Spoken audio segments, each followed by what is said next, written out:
Antarctica के होने की पॉसिबिलिटी करीब 2000 साल पहले से थी। इसे टेरा ऑस्ट्रेलिस नाम के एक काल्पनिक एरिया के रूप में जानते थे। यूरोपीय मैप्स में इस काल्पनिक भूमि को तब तक दिखाते रहे जब तक कि 1773 में कैप्टन जेम्स कुक ने अपने 2 जहाजों के साथ अंटार्कटिक सर्किल को पार करके उस पॉसिबिलिटी को खत्म नहीं कर दिया। लेकिन बहुत ज्यादा ठंड के कारण कैप्टन कुक को अंटार्कटिक के सागर तट से 121 किलोमीटर दूर से वापस लौटना पड़ा। इसके बाद सन 1820 में रूसी सेलर्स ने अंटार्कटिक को पहली बार देखा। इसके बाद कई सेलर्स को इस बर्फीली जमीन को देखने का मौका मिला। 27 जनवरी 1820 में कुछ रूसी अभियान करते रहे थे और वे अंटार्कटिका में 32 किलोमीटर तक अंदर गए थे और उन्होंने वहां बर्फीले मैदान देखे। डॉक्यूमेंट्स के अनुसार अंटार्कटिका की जमीन पर पहली बार वेस्ट अंटार्कटिका में अमेरिकी सील शिकारी जॉन डेविस 17 फरवरी 1821 को वहां पर गया था, लेकिन इतिहासकार इस क्लेम को सही नहीं मानते हैं। Mystery number 1। अंटार्कटिका पर लिविंगस्टन नाम का एक आइलैंड है। यह साल 1980 में चिली के खोजकर्ताओं को एक महिला की खोपड़ी और जांघ की हड्डी मिली, जो कि 175 साल पुरानी थी। ये कहा जाता है कि वो महिला चिली की थी। इसकी मौत 21 साल की उम्र में साल 1819 से 1825 के अंदर हुई थी। बताया जाता है कि अंटार्कटिका में ये अब तक का सबसे पुराना इंसानी अवशेष है। जिस जगह पर इस महिला के अवशेष मिले हैं वो साउथर्न चिली से करीब 1000 किलोमीटर दूर है। सवाल ये उठता है कि आखिर वो महिला यहाँ तक कैसे पहुँची, क्योंकि डोंगियों के जरिए इतना लंबा सफर तय करना पॉसिबल नहीं है। चिली के खोजकर्ता विलियम स्मिथ का कहना है कि नॉर्थ गोलार्ध से अंटार्कटिका आने वाले समुद्री खोजकर्ताओं के लिए यह महिला गाइड थी। अर्जेंटीना की scientific and technical research counselling की एक रिपोर्ट के अनुसार नॉर्थर्न चिली के लोगों के साथ सीलरों के अच्छे रिश्ते थे। कभी कभी वो सील की खाल, अपने तजुर्बे और जानकारियां भी उनके साथ शेयर करते थे। लेकिन दोनों की संस्कृति एक दूसरे से अलग थी और कभी कभी दोनों के बीच झगड़े भी हो जाते थे। ये सेलर फीमेल को उठाकर ले जाते थे और दूर ले जाकर बेसहारा छोड़ देते थे। लेकिन उस समय की घटनाओं के कोई लिखित सबूत नहीं है, इसलिए इस महिला के बारे में कोई ठोस इन्फॉर्मेशन नहीं है। Mystery number 2। जब अंटार्कटिका के बर्फीले मैदानों से कुछ ऐसी आवाजें आने लगी जैसे मानो कोई औरत रो रही हो, तो इस वजह से उस पर शोध किया गया। 1950 में रॉस आइस शेल्फ पर शोध किया गया। इस दौरान ये पता चला कि अंटार्कटिका की आइस गाती है। ऐसा क्यों होता है ये आपको बताते हैं। दरअसल जब हवाएं इस आइस शेल्फ से टकराती है तो उससे एक आवाज निकलती है, मानो कोई महिला रो रही हो। ये आवाज आम लोगों को नहीं सुनाई देती है, लेकिन सिस्मिक वाइब्रेशन को रिकॉर्ड करने वाली मशीनें इस आवाज को रिकॉर्ड कर लेती है। इसके साथ ही आपको बता दें कि अंटार्कटिका में मौजूद बाकी आइस शेल्फ से इसी प्रकार की आवाजें आती रहती है। ये आवाज वहाँ के तापमान और हवा की गति के मुताबिक अलग अलग प्रकार की होती है। Mystery number 3। अंटार्कटिका में बर्फ की चादर के नीचे एक विशाल झील है। वैसे ही यहाँ एक और बर्फ की चादर है, जहाँ एक विशाल चट्टान मौजूद है जो कई करोड़ों साल से वैसी की वैसी है। 1950 में बर्फ की विशाल चादर के नीचे कुछ खोजकर्ताओं द्वारा 2700 मीटर ऊंची एक विशाल चट्टान की खोज की गई थी, जिसका नाम रखा गया था गेम्टसेव पर्वत श्रृंखला,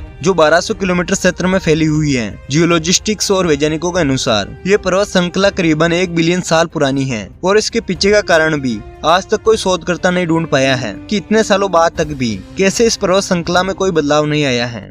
मिस्ट्री नंबर 4। अंटार्कटिका के मैकमर्डो ड्राई वैली में टाइलर ग्लेशियर से निकलता है रक्त झरना। ये झरना अंटार्कटिका के बनी झील में गिरता है। कुछ आर्टिकल के मुताबिक ये दुनिया का सबसे ठंडा ग्लेशियर है और यहाँ का एवरेज तापमान 17 डिग्री सेल्सियस रहता है। ब्लड फॉल्स ने दुनिया भर के वैज्ञानिकों का ध्यान अपनी ओर खींचा है। इसकी वजह ढूंढने के लिए कई रिसर्चर ने कई रिसर्च किया और इसके कई रिजल्ट पाए, लेकिन कुछ ठोस वजह पता नहीं चल पाई। लेकिन कुछ साल पहले ब्लड फॉल्स के रहस्य की वजह पता चली। ग्लेशियर के नीचे सब ग्लेशियर नदियों और सब ग्लेशियर झीलों का एक कॉम्प्लेक्स नेटवर्क मिला है। सारी सब ग्लेशियर नदियाँ और सब ग्लेशियर झीलें खारे पानी से भरे थे। इस खारे पानी में लोहे की मात्रा बेहद ज्यादा थी। इसी वजह से झरने का रंग गहरा लाल हो गया। इस स्टडी के अनुसार सब ग्लेशियर नदियों और सब ग्लेशियर झीलों का खारा पानी लेटेंट हीट ऑफ फ्रीजिंग और नमक की वजह से लिक्विड फॉर्म में ही रहता है।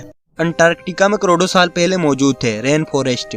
साल 2017 में अंतर्राष्ट्रीय रिसर्च की टीम को पश्चिमी अंटार्कटिका के पाइन आइलैंड ग्लेशियर के पास बर्फ के नीचे कुछ अवसाद यानी कि डिप्रेशन मिले थे। इसे देखते हुए वैज्ञानिक समझ गए कि ये कोई सामान्य चीज नहीं है। अवसाद की एक सतह अलग ही रंग की थी जो करीब 9 करोड़ साल पुरानी थी। इसे लैब में लाकर कंप्यूटर टोपोग्राफी स्कैनर से जांच की गई।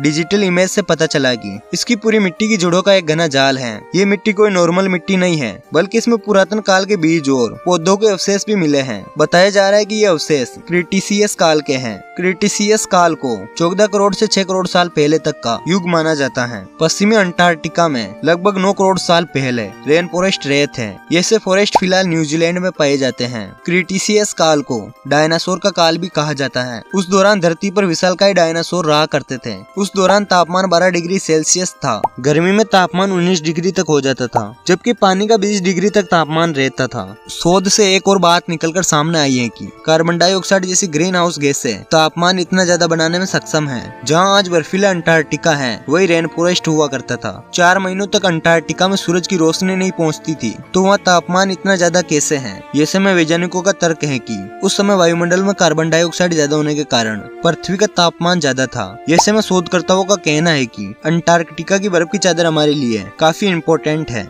अगर अंटार्कटिका की बर्फ पिघली तो क्या होगा? अंटार्कटिका में मौजूद जितनी भी बर्फ की मोटी चादर वह सब पिघलने लगे तो क्या हो सकता है? अंटार्कटिका का बर्फ पिघलने से पूरी दुनिया में समुद्र का जल स्तर 60 मीटर बढ़ सकता है। इसके साथ साथ अगर ग्रीनलैंड की सभी बर्फ पिघल जाए तो समुद्र का जल स्तर 6 मीटर तक बढ़ सकता है, जिसके कारण अगर ये बर्फ पिघलती है तो पूरी दुनिया में सिर्फ पानी ही पानी नजर आएगा, यानी पूरी दुनिया में प्रलय का मंजर छा जाएगा। अमेरिकी एजेंसी नासा के मुताबिक ये पता चला है कि 25 सालों में अंटार्कटिका के आसपास बर्फ के जमने या पिघलने से उसके आकार में काफी बदलाव होता रहा है। जहां हर तरफ ग्लोबल वार्मिंग को लेकर काफी चिंता जताई जा रही है, तो वहीं पूरी तरीके से बर्फ के मोटी चादरों के हिस्सों पर नजर रखना या इस पर ध्यान देना काफी ज्यादा जरूरी हो जाता है। अगर अंटार्कटिका का तापमान बढ़ता है तो वहां मौजूद बर्फ धीरे धीरे पिघलने लगती है। अगर अंटार्कटिका का बर्फ पिघलने लगा तो इसका असर पूरी दुनिया पर दिखेगा।